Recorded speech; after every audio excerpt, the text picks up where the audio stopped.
let's address that rather than go into further details about this deal. Obviously, the first suggestion relative to this would be to exercise every vote that one has available to one in the next sets of elections. What else besides that do you recommend to those of us who are angry and who have been angry throughout this whole process? Well, I enjoyed your special comment last night, Keith, and I want to focus on one particular suggestion you had about using the wonderful digital tools that are newly available for the reinvigoration of democracy. Now, they've been around for a while, but they're spreading far and wide, and more people are getting involved. We need to have an American Spring. You know, the Arab Spring, the nonviolent part of it, isn't finished yet.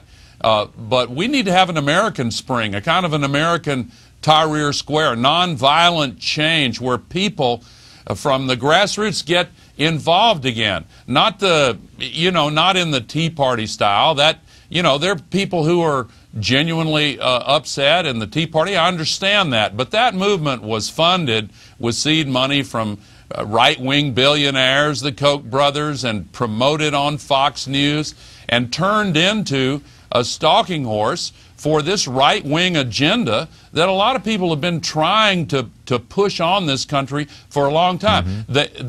What's sacrosanct for them is to have absolutely no tax increases on the wealthiest Americans. They're at a low level now. And to try to shrink down government so they can get it out of the way of powerful corporations and special interests so that they can have free reign. And the Supreme Court, of course, has now declared that they're persons and can make these secret contributions. I want to tell you, Keith, this country is in trouble. Our democracy has been withering on the vine. It really has been. This has been going on for some time, but this is not an event that can be taken lightly. I know it's difficult to imagine that people who care about the values that this country was based on will rise up and get much more involved in the democratic process, but that is exactly what we need, and that is the only thing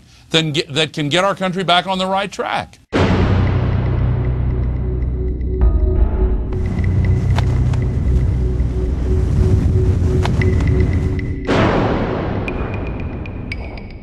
When I spoke my piece last night on this, I was inexact and admitted to being inexact because the ideas are not fully formulated for me to express them. I mean, there's a general sense of there are things to be done. There are clearly things that can be done using the internet to amplify them and to make it more rapid response. But do you have any practical suggestions on this? Because I don't have them, and I'm thinking, is it flash mobs? Is it donations? How do we use the internet to get people activated in some new way? There are some groups that have been working very hard to figure out the best answers to that question. We need to hold the elected officials accountable. We need to use these tools to get people registered and get them to the polls and get them motivated.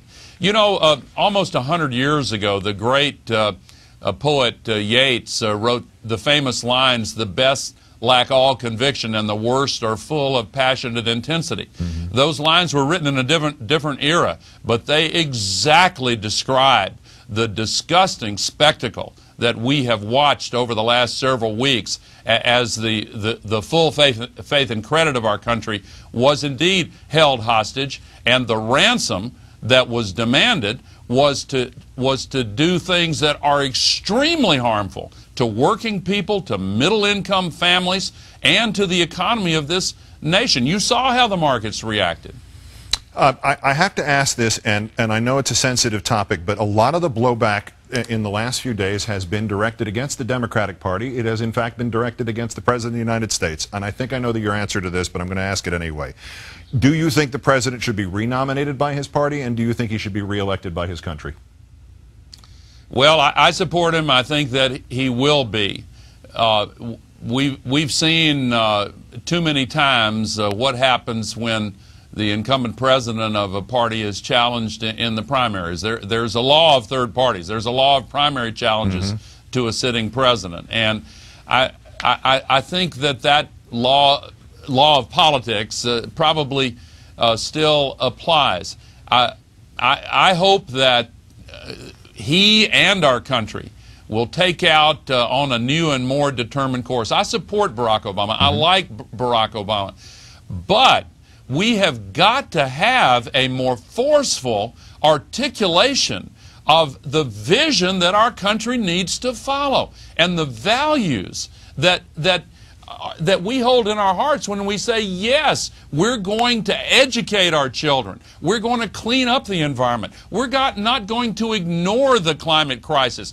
You know, the right-wingers are playing the same game there that they've played on this fiscal crisis, saying that it's somehow not legitimate to talk about the real problems that we face. Where the economy is concerned, we should be talking about unemployment and getting people back to work. And where the agenda of the country is concerned, we can't just turn it over to corporations and the wealthy. It's the very idea that if you give more money to the people at the top, they're going to be job creators. Well, the reason they're not creating jobs is because they can't sell the products that they make. And the reason they can't sell the products is because the people of this country don't have the money to buy the products. We need to get the economy working in a pattern that helps middle-income families and low-middle-income families and takes care of those who need government to be on their side and not given in to the demands of the wealthiest and most powerful.